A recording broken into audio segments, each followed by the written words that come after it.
અમૂલનું પરિણામ આવી ચૂક્યું છે અને 13માંથી 11 બેઠકો પર ભારતીય જનતા પાર્ટીના ચહેરા જે છે તે વિજયનો તાજ જે છે ધારણ કરી ચૂક્યા છે. આપણી સાથે અર્જુનસિંહ છે. અર્જુનસિંહ, જે પ્રમાણેની આ સ્થિતિ છે, શું કહેશો? કઈ પ્રકારે જોવો છો આટલો એક સાથે વિશ્વાસને પ્રથમ વખત જ્યારે તમામ બ્લોક પર ઉમેદવારો ઊભા રહ્યા હોય અને આ પ્રકારેનું પરિણામ આવે છે, શું કહેશો?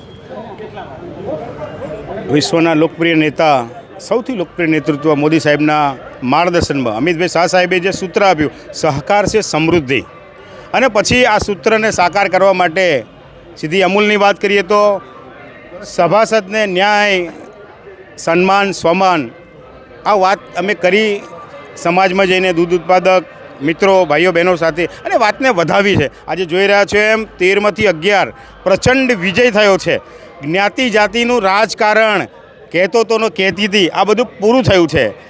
અમારા મજબૂત મહેમદાવાદની તો બિનહરીફ કરી, પણ મજબૂત મહેમદાવાદ સાથે માતરની અમારી સંયુક્ત બેઠક, એમાં પણ આજે 53 વોટથી યુવાન અમારા ઉમેદવાર ભગવતસિંહ ડિરેક્ટર બન્યા છે.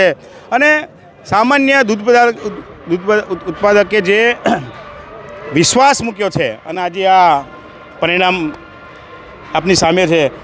આપના માધ્યમથી બધા જ ઉમેદવારોને ખૂબ ખૂબ શુભેચ્છાઓને અભિનંદન પાઠવું છું. આવનારા સમયમાં શ્વેત ક્રાંતિમાં નવું કદમ, નવું કિરણ લઈને આ ઉમેદવારો વિજય થયા છે. જે પ્રમાણે એક અમૂલ બચાવ આંદોલન, જે પ્રમાણે આપણે માતર બેઠકની વાત કરી રહ્યા છે, તો ખૂબ જ ચર્ચામાં હતું. કેસરીસિંહ સતત આક્રમક રીતે જે છે આ સમગ્ર વિષયને લઈને રજૂઆત કરતા આવ્યા હતા અને તે ચર્ચામાં રહેતા હતા. શું કહેશો હવે એ વિષયને લઈને જ્યારે મત મેળવવામાં સફળ નથી નીવડ્યા? કેસરીસિંહ, સંજયભાઈ, આ બધાને એમની વાતો મુબારક, પણ એક જ્ઞાતિ જાતિનું અને જે એક વાતાવરણ દોડવાનો પ્રયત્ન કર્યો, આ વાતો પર પૂર્ણ વિરામ આવ્યો છે.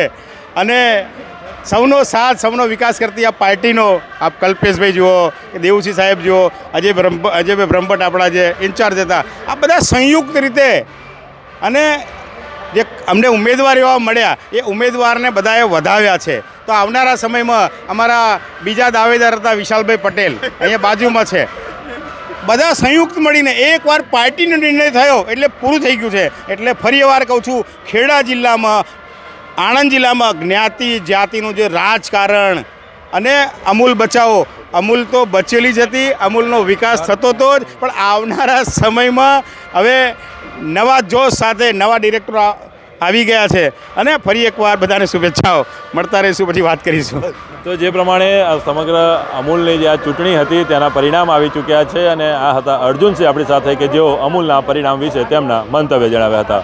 યશદીપ ગઢવી, ટ્રેન્ડિંગ ગુજરાત, આણંદ.